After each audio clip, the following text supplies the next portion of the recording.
Okay, so the first thing that we're going to need to do once you open up your box and spread out all of your components is we're going to need to download the appropriate software. So what you're going to need to do is head over to arduino.cc. This is a great resource where you can find just a ton of information about how to use the Arduino platform. Not only are you going to be able to find manuals and tutorials and all the necessary software here, but the Arduino platform has a huge user community. So when people build projects and inventions, they'll put a lot of this stuff up online with directions and exact step-by-step instructions on how to do those projects. So there is a ton of support and a ton of information for Arduinos online. So let's go to the software here. So click on software and downloads. It's going to take you to the downloads page.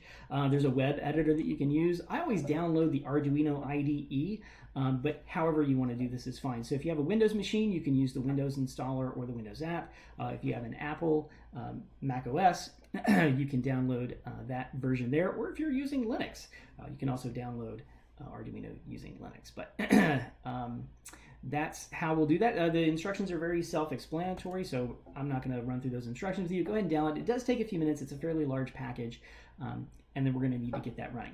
So once you download that and get that running, this is what it's going to look like. So here is your basic Arduino window, and I've just got a blank sketch here. Programs in Arduino are referred to as sketches, okay? So this is a blank sketch, and like I said in the last video, we're not going to need to write any code for the first few exercises that we do. Notice that there is a setup function. There's the setup function, and then there is a loop function. Every Arduino sketch, every Arduino program that we use is going to have those two functions.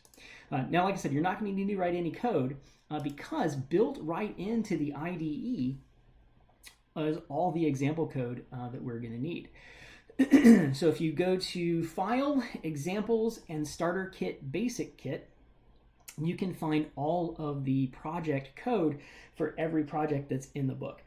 So as you're following through some of these projects that are in the book, you are not going to need to write any of the code. Don't worry about that.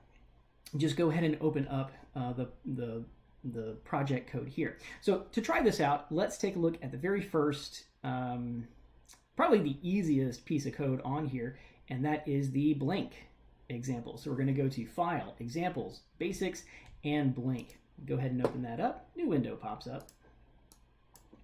And this is going to be the blank program, the blank sketch.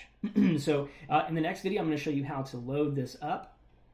But before we do that, there's a couple of things that we do need to check. Under Tools, what we want to make sure is we want to make sure that we have the right port selected and we have the right microprocessor selected. So I'll show you how to do that in the next video.